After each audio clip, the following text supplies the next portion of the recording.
Assalamualaikum warahmatullahi wabarakatuh. Jumpa kembali dengan Banyuwangi Official. Oke, selamat siang semuanya. Dan siang ini mudah-mudahan sehat selalu. Dan kali ini yang kita tonton untuk videonya Opung Marpila kita siapkan membahas tentang Ibu Megawati Soekarno Putri juga Wakil Presiden. Oke, lanjut untuk videonya, kita play dulu. Let's go. Jawab dulu jujur. Di antara kalian yang nonton video Opung Marpila ini, ada nggak yang diundang di acara ulang tahun PDIP kemarin? Kalau memang ada yang diundang, berarti kalian lebih hebat dari presiden. Karena apa? Sedangkan presiden nggak diundang. Kalau kalian diundang, presiden nggak diundang, berarti kalian lebih hebat dari presiden. Cuman satu aja jawabannya itu, atau enggak kalian kader. Itu aja ya itu. Aduh, tahu enggak kalian, 10 tahun belakangan ini yang namanya Partai PDIP mengadakan acara ulang tahun nggak pernah nggak ngundang presiden. Baru kali ini mereka nggak ngundang presiden. Karena apa? Karena presidennya bukan dari mereka. Bukan dari mereka. Kalau sempak presidennya masih dari mereka, rajin mereka nggak absen. Kecuali tahun lalu, ya kan? Tahun lalu yang lucunya, ya, Bapak Joko Widodo tidak diundang, Bapak Ma'ruf Amin diundang wakil presiden. Padahal presidennya dari mereka loh. Ada masalah apa Ibu dengan Bapak Presiden kemarin?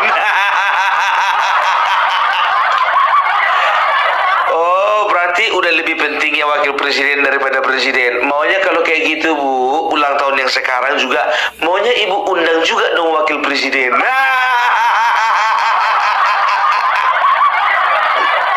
Tahun kemarin kok bisa mengundang wakil presiden tanpa mengundang presiden, sekarang maunya juga tetap bisa dong. Kenapa Ibu? Ada masalah juga ya dengan wakil presiden yang sekarang? Memang susah untuk memaafkan mantan ini. Aduh, tapi nggak itu dulu mau kusoroti ya. Yang mau kusoroti, biar tahu kalian, sindirannya Ibu Megawati terhadap MK dan KPK.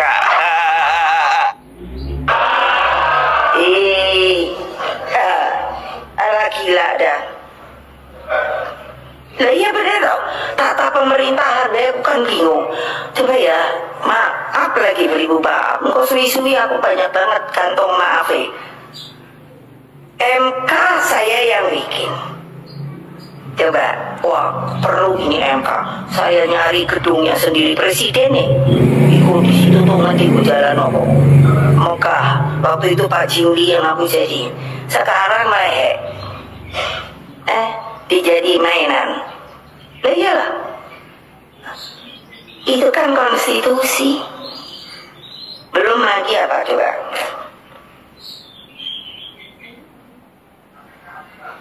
Yo KPK, aku baru pikir apa yo. Lo KPK, masa nggak ada kerjaan lain? Hah? Yang dituding, yang diubrak-ubrak hanya Pak Hasoi gue. Ayo wartawan, tulis itu. Karena sebenarnya kan banyak yang malah udah tersangka. Tapi menang gue. Aku kalau tiap hari buka koran mungkin ada tambahan. Gak ada. Tadi aja sebelum kesini ngomong. Kali-kali sopo ngono yang rentet-rentet itu loh. Kan akeh. Ntar kalau saya ngomong katanya saya ini tidak apa ya, tidak sopan. Masa kalian gitu ya takut? Sebenarnya takut tuh, tuh. Saya kan udah ngomong tuh ilusi.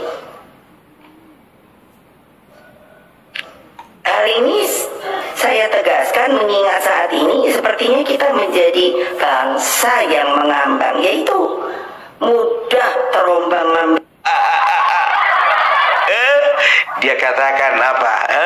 MK itu saya yang buat, tapi sekarang kok nggak tahu entah apa-apa. Nah ini lebih seru dan lebih asik teman-teman ya. Di sini tadi juga ada pidatonya Ibu Mega yang dibahas oleh Opung Barbelak untuk saat ini. Oke, masih tetap tentang Pak Hasto. Mari kita simak untuk candaan ataupun obrolannya Opung Barbelak. Lanjut. Sekarang kok kayaknya nggak ada fungsinya. Sekarang tuh kok kayaknya kerjanya tuh melempem. Terus apalagi tuh ya? Waduh, opo kui. Baru dari kursi hadirin ada yang mengatakan KPK. Lupa dia. Oh iya, KPK. Inilah resiko punya ketua umum kalau udah terlalu tua. Bu, kalau ibu butuh waktu untuk memasuki masa pensiun aja ibu. Itu saya yang bilang Bu, ya, itu saya yang bilang, bukan Effendi Simbolon loh. Ibu udah lupa sih. Ya lupa ibu, iya kan? Oh itu KPK satu lagi. Ngapain coba ngejar-ngejar Hasto kayak gak ada kerjaan yang lain? Tadi pagi saya juga ngeliat tuh daftarnya, mana tahu ada yang tambah. Rupanya nggak ada. Gak ada kerjaan yang lain, Om. Saya udah bilang sama semuanya ini, jangan takut. Yang ditakuti apa? Ketakutan itu cuma ilusi. Bu, kalau ketakutan itu cuma ilusi, kenapa anak buah ibu yang namanya Hasto kemarin mangkir? Kan cuma dipanggil ibu, belum langsung dikasih baju. Itu dia. Kenapa itu korupsi yang lain-lain itu yang lebih besar itu kenapa nggak yang sudah jadi tersangka, kenapa itu nggak diurus? Kenapa dikit-dikit Hasto? Ibu mau dipanggil juga.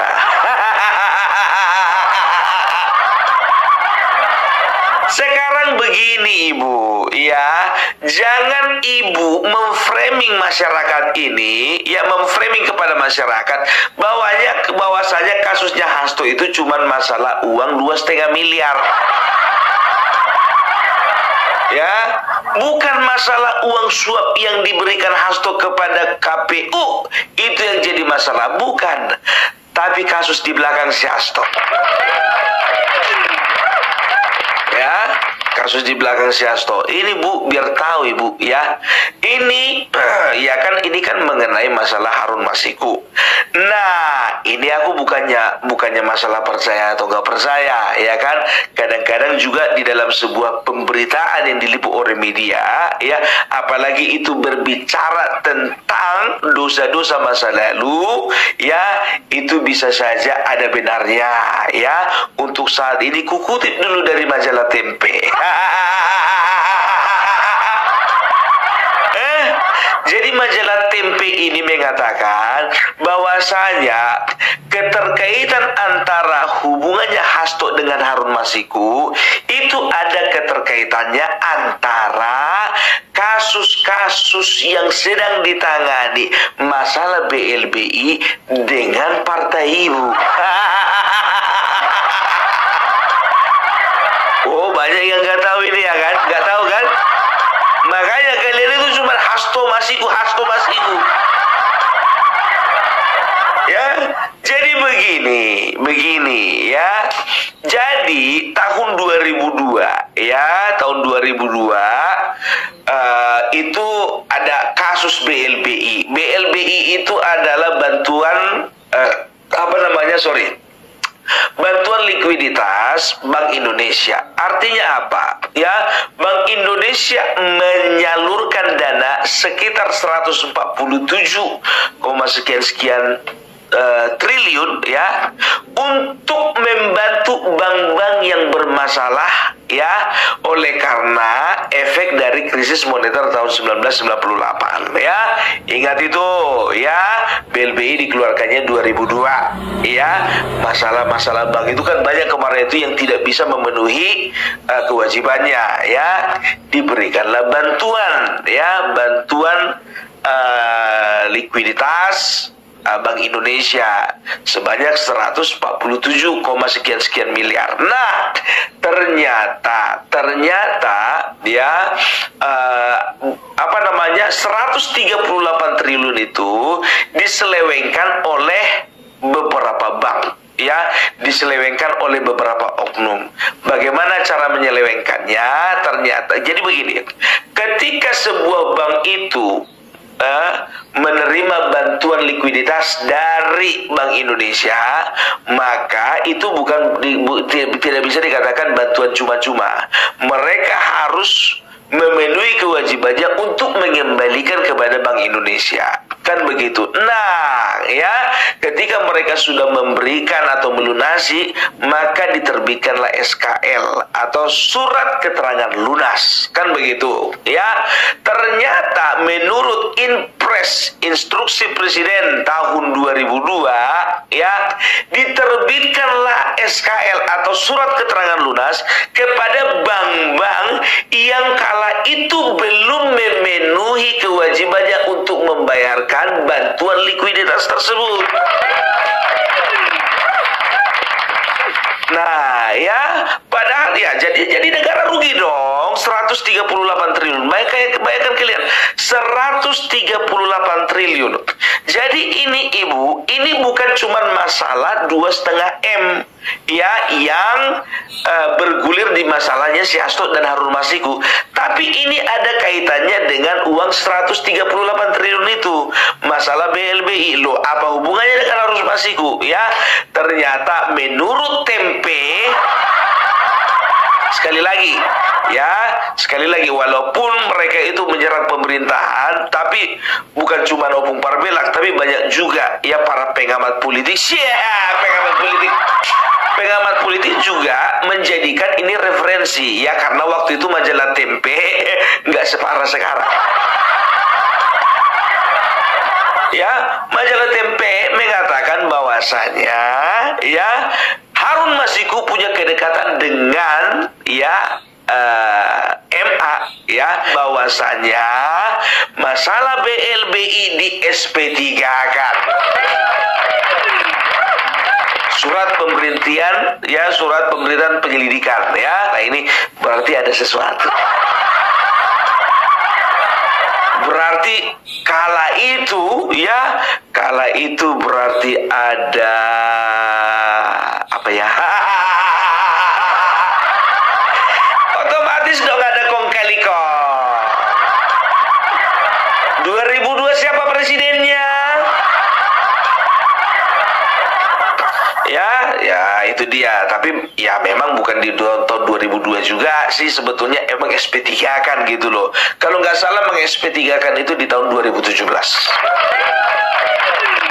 Tapi apapun ceritanya Ibu, ya, Ibu itu tidak boleh menyederhanakan sesuatu yang rumit dan membuat rumit sesuatu yang sederhana. Ya, jadi udahlah, masyarakat udah banyak yang tahu kok, bukan cuma aku yang tahu. Kalaupun masyarakat banyak yang nggak tahu, biar aku kasih tahu. Nah, ini ngeri-ngeri sedap ya dengar pembicaraannya Opung Parbelak kali ini. Oke, lanjut lagi untuk videonya Opung, kita mulai. Ya, masyarakat nggak bisa lagi dibodoh-bodohi, Ibu. Ya, Hasto kenapa dikejar-kejar padahal di sana, di luar sana banyak yang sudah ditersangkakan. Sekarang begini Bu, ya, kenapa anak buah Ibu Deddy Sitorus, terus siapa Adiana Pitupulu dan juga lain-lainnya itu lebih mempermasalahkan Harvey Muiz, ya? Kenapa itu Harvey Muiz itu ya dihukum cuma 6 sekian tahun, padahal nilai korupsinya 300 triliun. 300 triliun itu 230 triliun itu adalah kerugian negara yang disebabkan oleh kerusakan lingkungan hidup. Nah, sisanya katakanlah 70 triliun. Mana lebih besar? 70 triliun masa sekarang, hitungan tahun 2024-2025, dan jika dibandingkan dengan 138 triliun tahun 2002.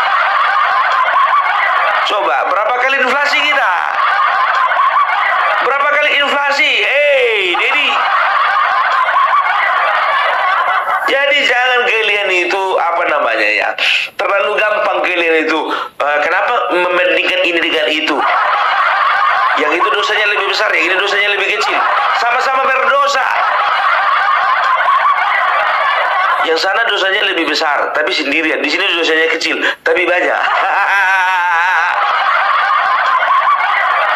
Siapa bilang dosanya lebih kecil yang namanya Harun Masiku dan juga ya aku bilang sama kalian ya kan, berapa kali muncungku ini sudah berapa kali mengatakan sama kalian ya, kalau mau mancing itu ya itu biasanya bawa cacing untuk dapat ikan sepat. Ikan sepatnya digunakan sebagai umpan untuk memancing ikan lele atau ikan gabus.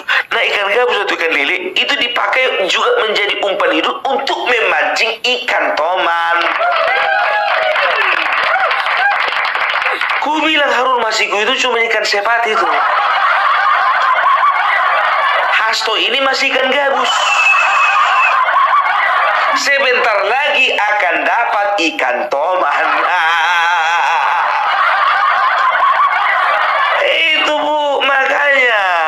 Dan juga diperkirakan bahwasanya ini menurut pemberitaan, kasus BLBI erat kaitannya dengan banyak sekali elit-elit PDIP waktu itu. Angkat gas terus, jangan kasih kendor kecuali kolor.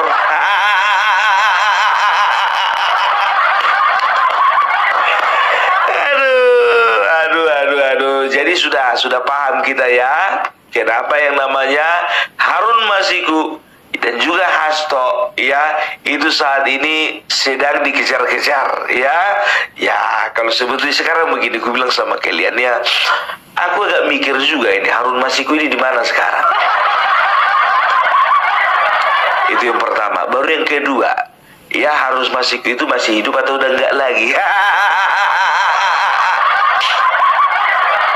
Orang kalau sudah gelap mata, jangankan menghilangkan nyawa orang lain, menghilangkan nyawa dari anggota keluarga sendiri pun sanggup.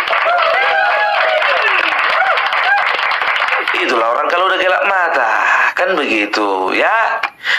Jadi makanya kalau ku bilang orang ini terus-terus jor-joran ya menyerang Jokowi, menyerang keluarga Jokowi, sebetulnya itulah yang merupakan yang dinamakan dengan pengalihan isu.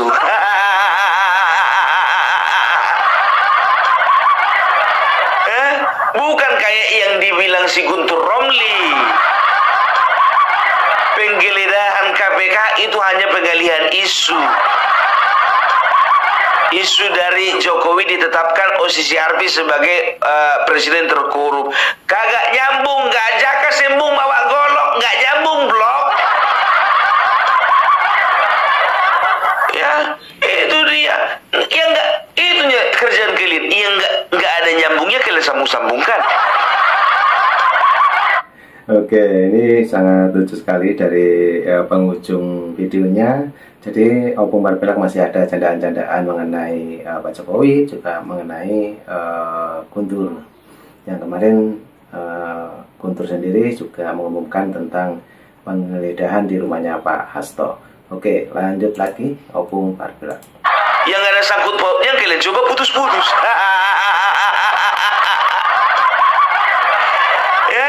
Effendi Simbolon kemarin sudah mengungkapkan sedikit saja bahwasanya ya dia pernah bilang sama si Hasto, ini masalah betul atau enggaknya urusan dia sama Tuhan lah. Ya kalau dia jujur bagus, kalau dia bohong contohnya ya nggak ada juga sih untungnya. Dia bilang sama si Hasto, Mas, itu Mas Pak Jokowi itu kan itu udah itu dia kan yang selalu nyelamatin kau, yang selalu melindungi kau, yang selalu jagain kau, kan begitu kan, itu lalu intinya kan begitu. Sekarang masalahnya Hasto udah gak ada lagi yang jagain. Makanya panik. Itu dia. Jadi intinya kenapa zaman Bapak Joko Widodo orang ini anteng-anteng, karena ada yang jagain. Jagain bukan artinya menutup-nutupi kejahatan yang mereka lakukan, bukan, kan begitu.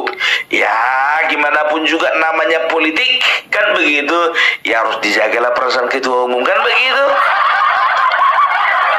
Masalahnya Bapak Jokowi tidak sedang menutup-nutupi orang-orang yang melakukan kejahatan. Dia hanya menunda.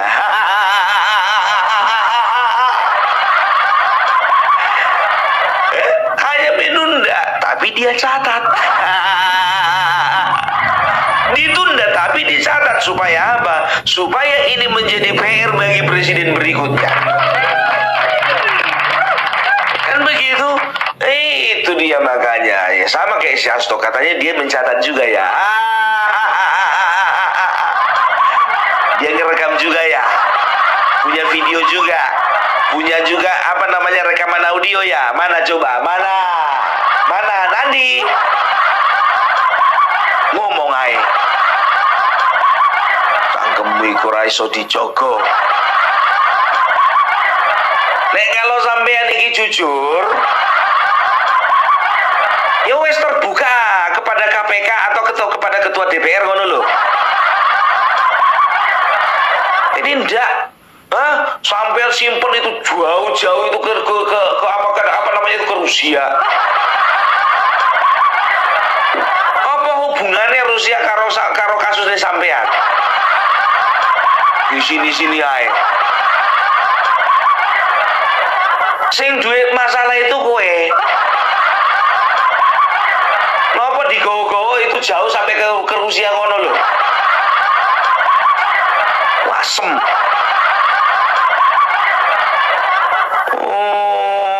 Kalau misalnya sampean ini punya permasalahan hukum atau sampean ini punya rekaman daripada para pejabat negara, ya wes laporkan kepada kejaksaan ngono lho. Kepada kepolisian, oh sorry, kalau kepolisian itu sudah parcok ya. Iya, bagi orang ini, bagi mereka ini, kepolisian ini adalah satu apa ya? Satu institusi yang tidak layak untuk dipercayai. Sebetulnya bukan tidak dipercayai, tapi sudah terlanjur dijadikan kambing hitam. Jadi ya wes wedi nglapor karo polisi kuwi. Orang ini kan begitu ya, ingin menggambarkan, ingin menarasikan bahwasanya tidak ada lagi tempat menggaduh di negara ini bagi PDIP.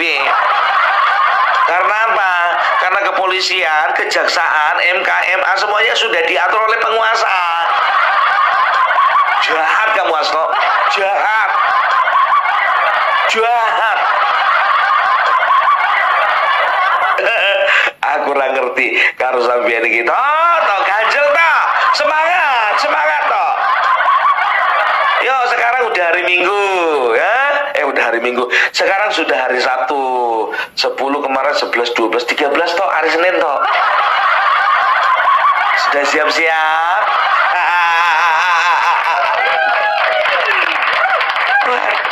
Aduh.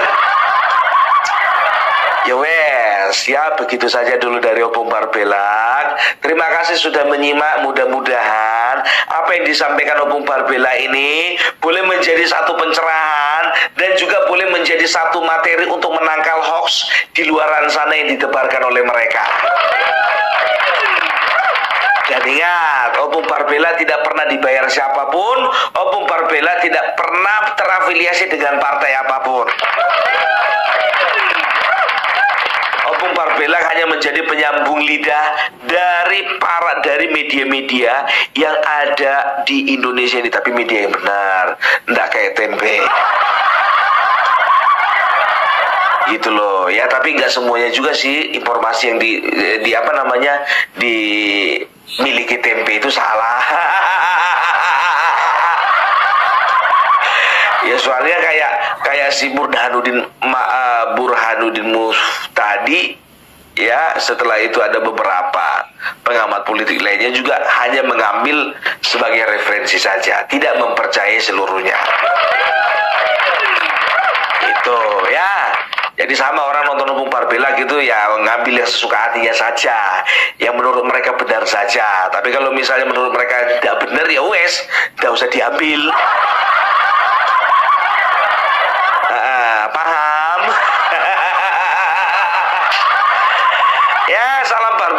Amin KRI, NKRI harga mati. Nah oke teman-teman, videonya Opung Barbelak sudah habis dan sepanjang sekali pencerahannya Opung Barbelak, dan mungkin teman-teman bisa menghayati dan ambil hikmahnya apabila Opung Barbelak berceramah ataupun ngobrol-ngobrol seperti ini setiap hari, dan itulah Opung Barbelak. Dan mungkin teman-teman punya saran dan kritik, jangan lupa juga tulis di kolom komentar saya agar saya tambah semangat lagi. Oke, cukup itu dulu. Nanti juga ada video lagi tentang Pak Hasto, mungkin Bu Megawati Soekarno Putri. Kita tunggu di Panjang Official. Oke, terima kasih. Assalamualaikum warahmatullahi wabarakatuh. Sampai jumpa. Thank you.